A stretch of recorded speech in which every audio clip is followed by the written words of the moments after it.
Halo teman-teman, kalian tahu nggak sih sebenarnya rekaman suara yang ada di handphone kita dan juga di laptop kita itu bisa loh dikelola dengan lebih baik. Gimana sih caranya? Nah, teman-teman ikutin ya video kita kali ini, yaitu video pengelolaan arsip sound recording.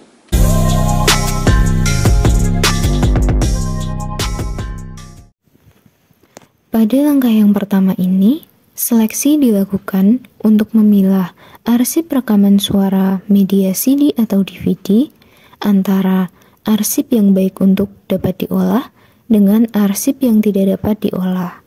Hal ini karena adanya kerusakan fisik seperti halnya CD atau DVD yang pecah maupun kerusakan informasi di dalam arsip tersebut seperti halnya rekaman yang tidak dapat diputar, suara dalam rekaman tersebut pecah, ataupun suara dalam rekaman tersebut hilang sehingga informasi di dalam arsip rekaman suara media CD atau DVD ini tidak dapat diketahui isi atau informasi di dalamnya.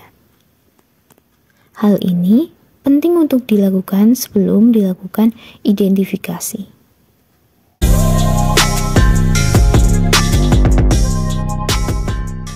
Identifikasi merupakan proses pendataan arsip yang meliputi pendataan fisik atau technical handling dan pendataan non-fisik atau intellectual handling.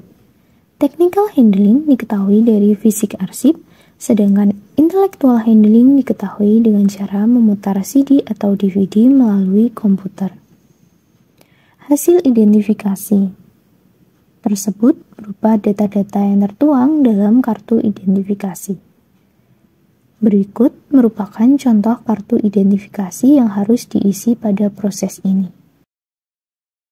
Arsip media CD atau DVD dan kartu identifikasinya kemudian diberi nomor sementara di pojok kanan atas.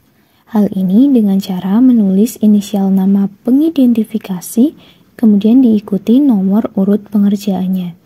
Sebagai contoh, dalam video ini inisial SH berarti Satrio Hakan dan 01 menunjukkan nomor urut pengerjaan arsip rekaman suara ini adalah nomor urut 1.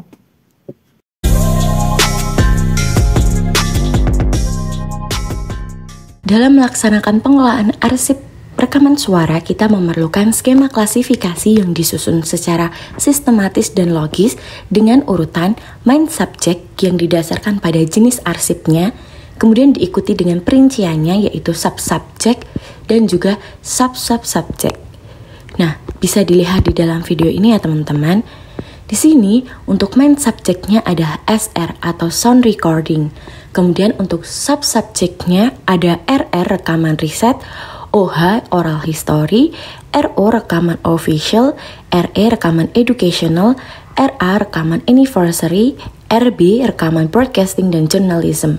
Nah, kemudian untuk sub-subjeknya itu ada 5, yaitu biografi, budaya, politik, pendidikan, ekonomi, dan juga sosial.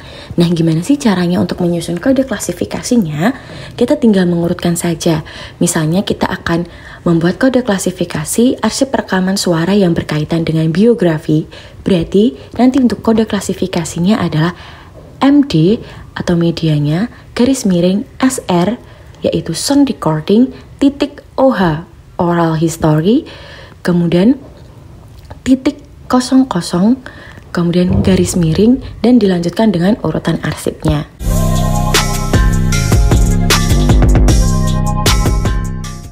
Pada tahap membuat indeks interview konten, perlu dilakukan proses transkripsi guna mengetahui setiap bagian isi informasi yang terkandung pada arsip rekaman suara.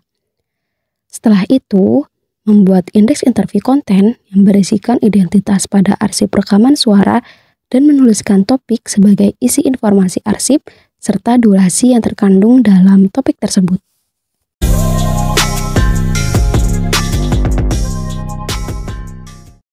Pertama-tama, kita harus merapikan arsip dan kartu identifikasi terlebih dahulu. Kemudian, kita harus membuat guide yang berisi kode klasifikasi yang sesuai dengan arsip sound recording yang ada.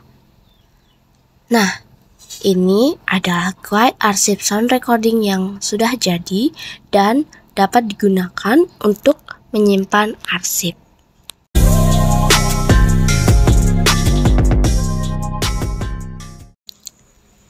Setelah itu, menulis nomor definitif di kartu identifikasi sesuai dengan jumlah arsip yang ada.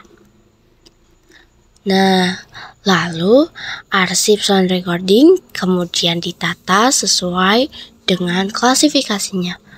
Hal ini bertujuan untuk memudahkan proses selanjutnya.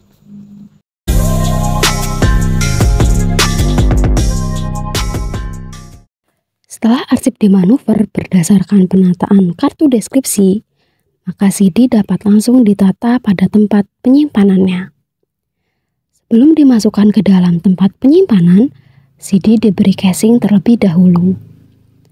Penataan CD dilakukan pada kontainer yang kuat dan disusun secara vertikal dengan punggung menghadap ke atas. Penataan juga menggunakan guide untuk memudahkan dalam mengenali pokok masalah dan sub-subnya. Kontainer yang berisi CD tadi kemudian dimasukkan secara teratur ke dalam almari.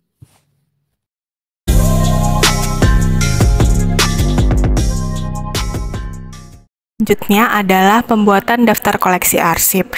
Daftar inilah yang akan menjadi sarana temu balik atau finding aids jika arsip-arsip sound recording akan digunakan di masa yang akan datang.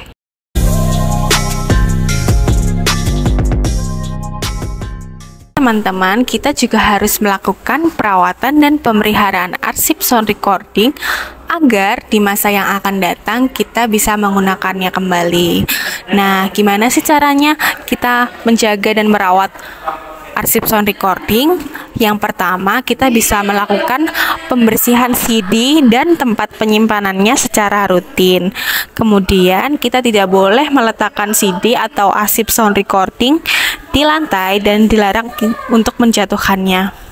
Dan kita sewaktu akan memegang arsip sound recording tersebut, kita harus memakai sarung tangan atau dengan perlindungan yang lain.